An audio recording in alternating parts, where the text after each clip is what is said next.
Yes, kumekuwa na maneno mengi, kumekuwa na minong'ono kuhusiana na kiwango cha kiungo mshambuliaji wa klabu ya Young Africans, nikiwa namzungumzia Stephen Aziz Ki, ama unaweza kumuita mwamba wa Gadugu, ama unaweza kumuita Master Ki. Na minong'ono hiyo imekuwa ikihusiana na kile ambacho amekuwa akikionyesha kwenye msimu huu. Watu wengi wanaamini kwamba kiwango chake sio bora sana kama ilivyokuwa misimu ya hapo awali, haswa msimu uliopita. Nikukumbushe tu yale mambo ambayo Stephen Aziz Ki ashai kuyafanya akiwa na klabu ya Young Africans. Yeye alikuwa ni moja kati ya msaada mkubwa kwenye timu yake kuhakikisha inacheza fainali ya kombe la shirikisho, lakini pia yeye alikuwa ni moja kati ya watu wenye mchango mkubwa kuhakikisha klabu yao inacheza hatua robo finali kwenye michuano ya klabu bingwa barani Afrika. Lakini pia yeye ashawahi kutoa MVP, yani mchezaji bora wa ligi kuu, lakini pia ashawahi kutoa kiatu cha ufungaji bora wa ligi kuu Tanzania bara. Na msimu huu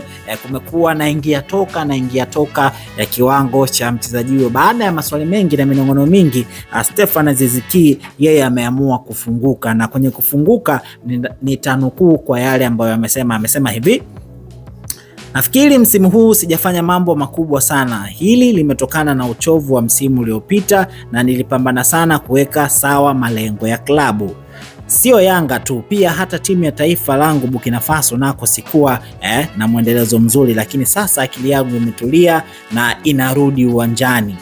Bahati mbaya nilipata maumivu ya mgongo, lakini nitapokuwa sawa nitakuwa ninataka kuanza hapa kwenye klabu yangu mpaka timu ya taifa kuweza kufanya mambo makubwa. Najua ambacho watu wanasema nitapokuwa sijafanya mambo makubwa, na nikiwa kwa sababu natarajiwa kufanya vitu vingi kutoka kwa watu wangu wa karibu, lakini pia mimi natamani kufanya makubwa ili kuweza kuwaparaa mashabiki wa klabu yangu pamoja na timu ya taifa. Lakini pia amesema sababu nyingine inayonitatiza ni mabadiliko ya makocha Yanga. Yalinihitaji ujasiri kwetu pamoja na wachezaji wenzangu ili kuweza kubadilika kwa haraka, lakini pia majeraha madogo, vyote hivi viliondoa utulivu wa kuweza kuwa na mwendelezo bora wa kiwango changu. Na hayo ndo maneno ambayo ameyazungumza Stephen Aziz Ki, akiwa anagusia kwamba majeraha, lakini pia mabadiliko ya makocha ndani ya klabu ya Young Africans zimemfanya huenda akapunguza kasi kwenye kiwango ambacho alikuwa ameanza kukionyesha